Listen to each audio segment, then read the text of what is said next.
As you know, many federal employees are considering whether to take the delayed resignation offer that's currently on the table with a due date of February 6th.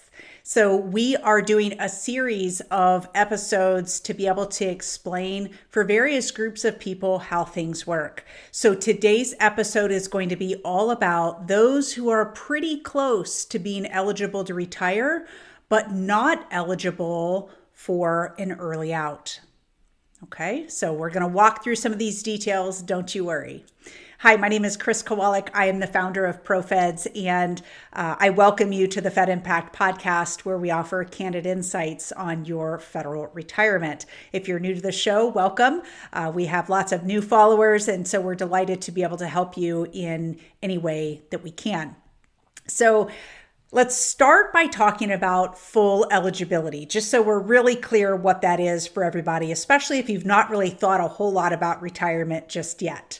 Okay, so to be fully eligible, there are 3 different sets of rules that you could meet. You only have to meet one set.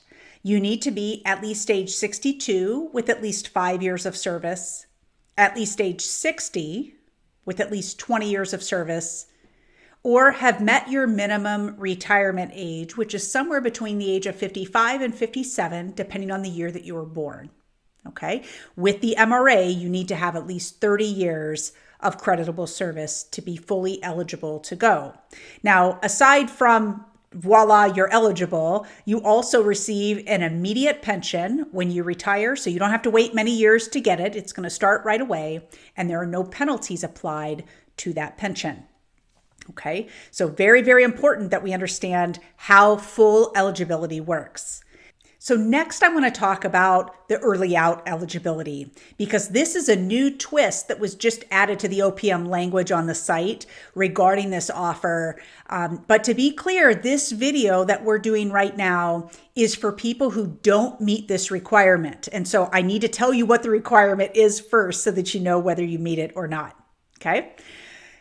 So the rules for a VERA, or a voluntary early retirement authority, or an early out, is this. You need to be at least age 50 with at least 20 years of service, or any age with at least 25 years of service. Okay, so if you find yourself not fully eligible and not eligible for a VERA, an early out, this video is for you.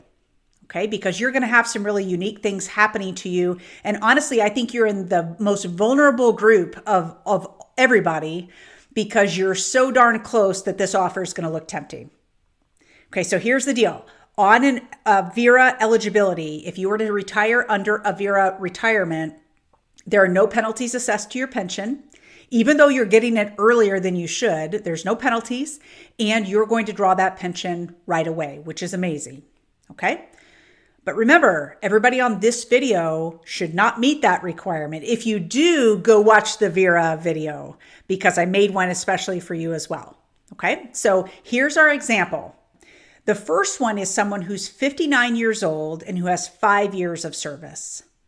Okay, they are in fact eligible for a pension eventually, but they wouldn't be eligible to receive it until they're 62. So this is what we know as a deferred retirement. So someone who is vested with their 5 years of service, but not able to draw the pension right away because of the nature of the circumstances when they retired. They did not meet the age and service requirements of either full eligibility or an early out. So in a deferred retirement scenario, not only does it take time for your pension to start, for some people many, many years, you also end up losing some really important benefits that you've come to know and love, even if you didn't realize it. So the first one is FEGLI. That is your life insurance that you have with the government.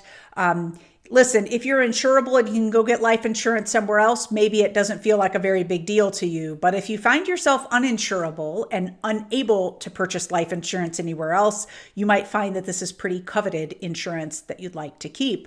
Same thing with your health insurance. Someone going out under a deferred retirement does not get to keep their health insurance either. And the same holds true for when you start your pension. You don't get to pick these benefits back up. Okay, very, very important that we understand the rules here and what you are giving up if you were to take a deferred retirement. The next element that we want to talk about is a program called the FERS Special Retirement Supplement. This is the one that kind of looks a little bit like Social Security, but it's paid prior to the age of 62. Okay, a deferred retiree forfeits all right to the Special Retirement Supplement forever. And lastly, the Thrift Savings Plan. So with a deferred retiree, a lot of this depends on how old they are when they leave. So let me set the stage of what it looks like. And I apologize if you've listened to a number of other videos. I explained this a couple of different times. But with the Thrift Savings Plan, we have to look to the IRS rules. So the IRS has created a special set of rules for retirement accounts, the TSP and these types of accounts being one of them. We hear of IRAs and those types of things.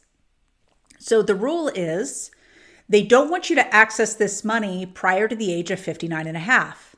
Now they make some special rules for accounts like the TSP and 401ks. Okay, so the rule is for those types of accounts, TSP and other 401ks, if you separate or retire from your employer where that plan lives, you are able to have access to your TSP or 401k as long as you retire or separate in the year in which you turn 55 or older. So we're talking calendar year that you turn 55. If you retire prior to that or separate prior to that, you will now have a penalty, a 10% early withdrawal penalty on all money that you take from the TSP from the moment that you leave service all the way to 59 and a half.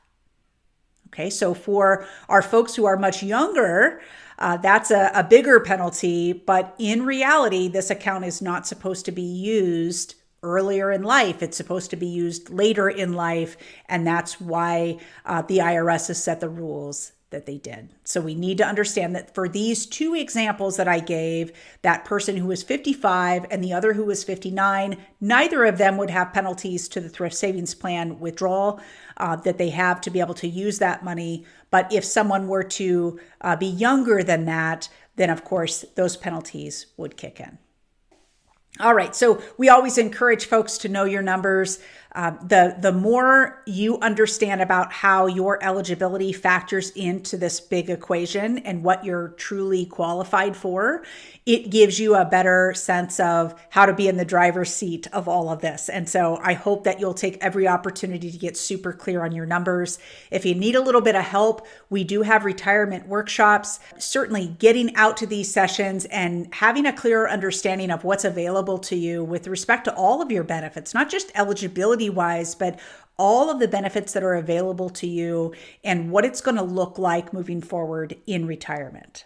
Okay, so you can find all of our retirement workshops by going to fedimpact.com/attend.